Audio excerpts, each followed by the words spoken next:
योगी जी को बड़े अलग रूप में दिखाया उन्होंने वीडियो में, आपने हाँ देखा, वो मैंने पूरा देखा, बिल्कुल गुस्से से लाल, गुस्से में लाल, और वो सारा देख रहे। दूध का जला छाछ भी फूक तो हारी हुई है तो क्या करें, अब टीजर कितना काम करता है नहीं करता, लेकिन पूरे इलेक्शंस को हम देख रहे हैं पिछले 10 साल में सोशल मीडिया की भूमिका बड़ी तेज होती जा रही है। हो सकता है 2-4 दिन में आपको बीजेपी का भी उस तरह का सर आप टीजर देखिए इस टीजर में, वीडियो में बिल्कुल बंगाली बनाम बाहरी बनाने की कोशिश की गई है। पूरा इलेक्शन हम लोग चर्चा सारे कर रहे हैं प्रतीक बंगाल के इस्तेमाल किए गए। बंगाली बनाम बाहरी ही उनका एक वो हो सकता है कोर स्ट्रेंथ है ममता जी की, जिस पर वो काम करती हैं, और बीजेपी के साथ वो लड़ाई वहां पर उसी लेवल पर लड़ सकती हैं, और किसी मुकाबला उस तरह का नहीं है। और यदि बाहरी बनाम बंगाली नहीं करेंगे तो फिर वो हिंदू मुस्लिम हो जाएगा।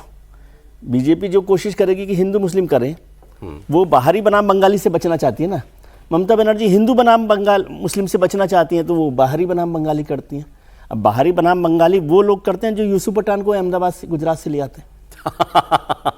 सही बात है ना। तो लेकिन वो कैसे नैरेटिव आप तय कर रहे हो, लेकिन ममता जी समझते हैं कि इसी स्ट्रेंथ पर, इसी एक लाइन कहा जाता है ना कि मैं सुनता था तो एक के बारे में कोई कहता था कि हमने चुने हैं हीरे, तो आपने सिर्फ यूसुफ पठान कहा, कीर्ति आजाद, शत्रुघ्न सिन्हा, मतलब वो तो पूरी श्रृंखला। एक चीज आपने पता नहीं इस वीडियो में गौर की नहीं कि इसको फुल स्क्रीन ले लीजिए इस वीडियो को, मेरी नजर अगर ठीक पड़ी है इस पे तो अभी इसमें एक पिक्चर आएगी ममता बनर्जी, ये ममता बनर्जी दिख रही है आपको, सिलुएट में दिखाया गया, मतलब चेहरा नहीं दिखाया गया।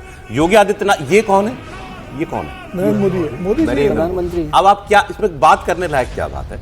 योगी आदित्यनाथ का चेहरा दिखाया, मोदी जी का चेहरा क्यों नहीं दिखाया इस वीडियो में? आप इस लड़ाई को सीधे मोदी से भी नहीं लड़ना चाहते, नहीं लड़ना चाहते। ममता बनर्जी भी नहीं चाह रही है कि ये सीधा मुकाबला मोदी बनाम ममता होगा, तो उसमें जो है नरेंद्र मोदी का नाम आती है, एक अलग सेंटिमेंट जुड़ जाता है, सेंटिमेंट जुड़ता है ना। और बीजेपी भी नहीं चाहती।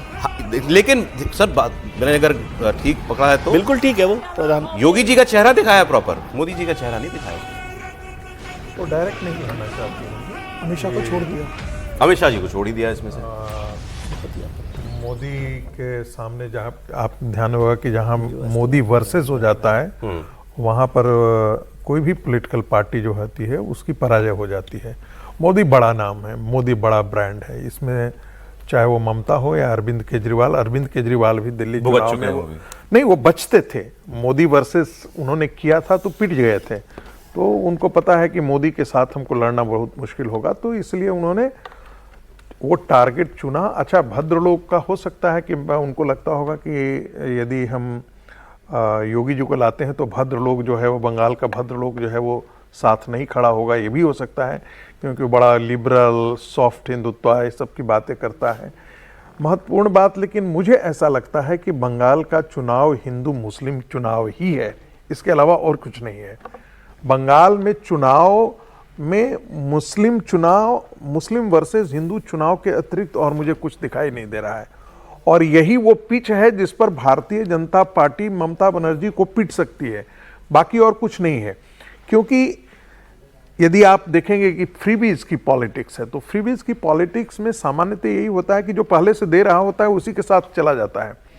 थोड़ा दिल्ली के अंदर वो उल्टा हो गया, दिल्ली के अंदर इसलिए उल्टा हो गया कि बहुत ज़्यादा यहाँ पर मीडिया हाइप भी रहा, और जो इल्ज़ाम था बहुत गंभीर इल्ज़ाम था, जेल जाकर के लौट आ चुके थे उनके बड़े बड़े सारे ड्रामा यहाँ नहीं हुआ। हाँ, वो सब सरकार चल रही है, हाँ, वो सब चीजें नहीं थी। तो यहाँ पर अरविंद केजरीवाल के इमेज को तोड़ने में भारतीय जनता पार्टी सफल हो पाई है। ठीक है सर। बंगाल में ममता बनर्जी के खिलाफ जो भी जो टीजर दिखाया जा रहा है, ममता बनर्जी जो टीजर, अब यदि यहीं पर यह टीजर चला दिया जाए कि भाई बंगाल में कितने हिंदुओं की हत्या कर दी गई, मुर्शिदाबाद में घटना क्या घटी थी, वसीरहाट में क्या हुआ था, मालदा में कैसे हिंदुओं को घर जलाया गया था, वसीरहाट के दंगे में कैसे हिंदुओं के घरों को चुन चुन करके जला करके मार डाला गया था, बांग्लादेश के अंदर मुसलमानों ने जिनके लोग आकर के बाद बंगाल में बस गए हैं, कलकत्ता से पश्चिम बांग्लादेश तक की बॉर्डर पूरा मुसलमानों ने, बांग्लादेशी मुसलमानों ने आकर के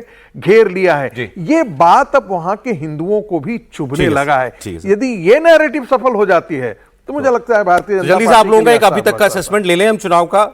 सर समीर जी तो मेरे ख्याल से अपनी पुरानी बात पर कायम है, बीजेपी की हवा चल रही है, आपने आज भी बिल्कुल ममता बनर्जी हार रही है और भारतीय जनता पार्टी पूर्ण बहुमत की सरकार बना रही है। एक लाइन में सरकार में अभी कौन आता दिख रहा है? विजय जी ने एक चीज लेकिन छोड़ दिया था, बताया विजय जी ने कहा, आज भूल गए कि ममता बनर्जी के खिलाफ चुनाव आयोग भी लड़ रही है और आज बोला भारतीय क्या जनता पार्टी वो तो ऐसे ही चल रहा है, बता तो दिया 60,000 नाम काट दिए ना।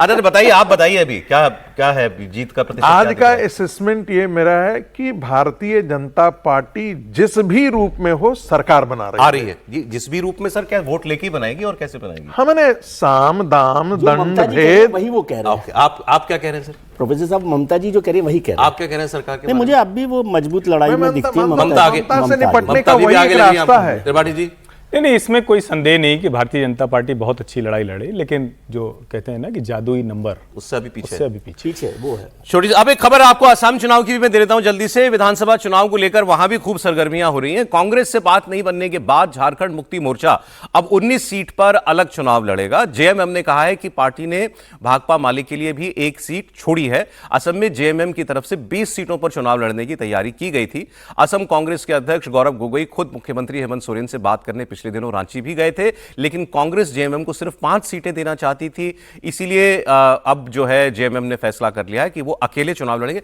बिहार में भी यही हुआ था। अब ट्राइबल वोट तो वैसे यहां भी काफी है, जो मुख्य प्लैंक है, बेस है जेएमएम का। कोई नुकसान इसका होगा कांग्रेस पार्टी को? नहीं, मुझे नहीं लगता है। और यहां कांग्रेस पार्टी को जितना नुकसान होना था वो हो चुका है। अब दोनों पार्टियों के नुकसान वाला जो मसला था, लाभ वाला मसला था, वो सेटल है। अब असली बात क्या है?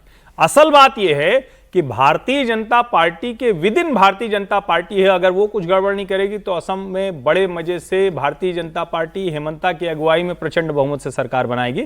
ये सब फैक्टर ही नहीं, ये सब मतलब ऑप्टिक्स के लिए अच्छा है कि हेमंत सोरेन चले गए, रांची से उड़ के क्या जाओगे, बिहार में कुछ कर नहीं पाए। हाँ। ठीक है, अच्छा लगता है, फोटो तो बढ़िया खिंच जाती है और थोड़ा भाजपा को बताने में भी अच्छा लगे, देखो इनका एक सहयोगी यही इनको पीट रहा है। अरे एक सीटें हैं एसटी के आरक्षित, असम में 19 हाँ, सीटें अब देखिए हैं कि- और 9 एससी के लिए, और तो वही कम लड़ेंगे से- मेरे ख्याल में। वही लड़ेंगे एसटी से।